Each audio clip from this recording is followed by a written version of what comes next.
All right, people, let's do a cocktail. This is some water. And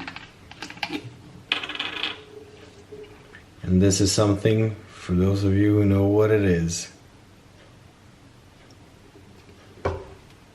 Na zdravlje.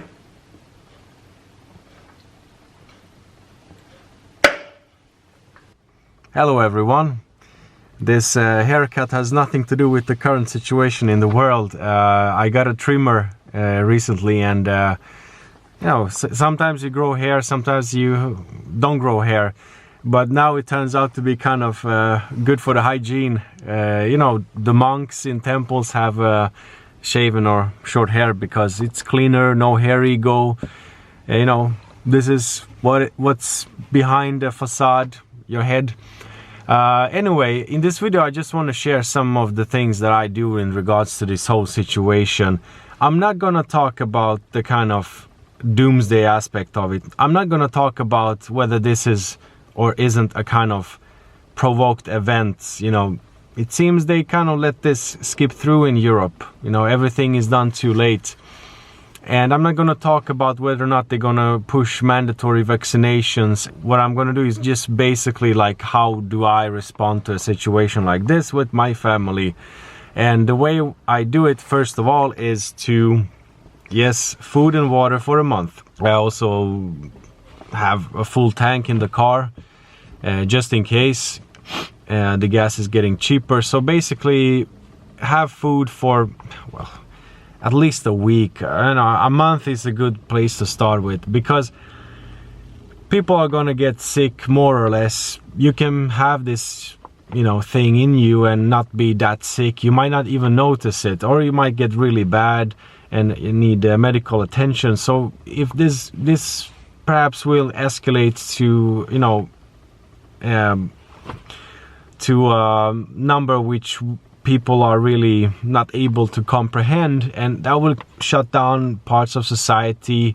You know, medical personnel will get tired and sick, so it will be an how do you say, overheated engine in society, the medical, the staff and all that. So if you get sick, it's good to stay home and not go out there and, you know, share the stuff, contaminate other people. So have your things ready at home.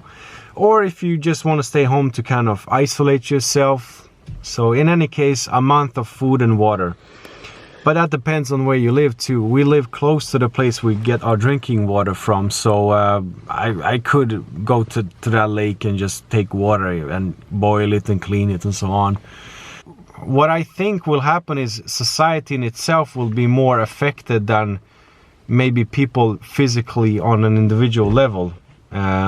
So, you know, prepare for empty shelves in the food store in the worst case, of course.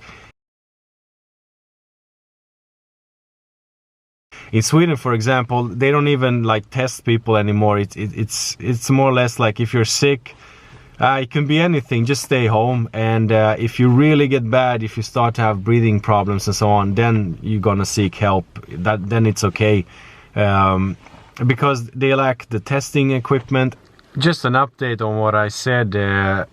On my way back home, they said on the radio that the test kits are really lacking all over the world. The production is mainly in China, go figure. And that in the European Union, the countries who have more of that, which was paid by the EU budget, so another country might have paid for more test kits, but that country which possesses them at the moment doesn't really want to share them. So that's a problem now, because everybody wants those test kits, which means that the statistics now in Sweden, and they have said this officially, is kind of unknown. They have a statistic of the kind of confirmed cases, which is basically those, you know, people who by now are really bad and go into the hospital and get the positive results. But otherwise, the recommendation is just to stay home and kind of self-heal whatever you have. So what kind of an influenza it is, it doesn't matter. What kind of sickness, just like stay home. So that's a strange thing, because they're kind of taking the responsibility blame on somebody else, and everybody's kind of trying to, at the moment, all the government instances try to kind of come out as in the better light, basically. And for those Swedes watching, you know, our main guy, you know his name. Yeah, enough said. For us, health-wise, we feel safe, prepared. We have prepped up,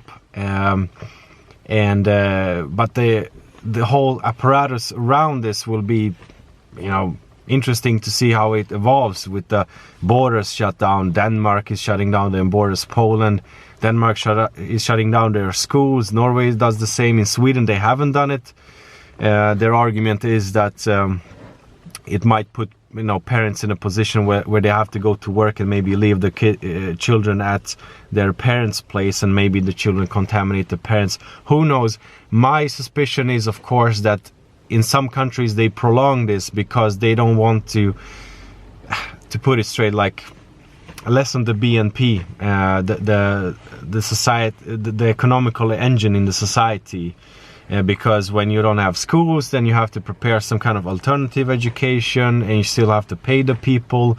Then the parents must stay home, then they can't fulfill their work. So depending on how all of this evolves, we'll see a very kind of shut down version of society, I think, if it goes in that direction. Just to let you know, I've prepped up. I'm ready, so to say. This is from a Swedish perspective, and I don't think we'll be traveling anywhere for this year. I don't think you will be there.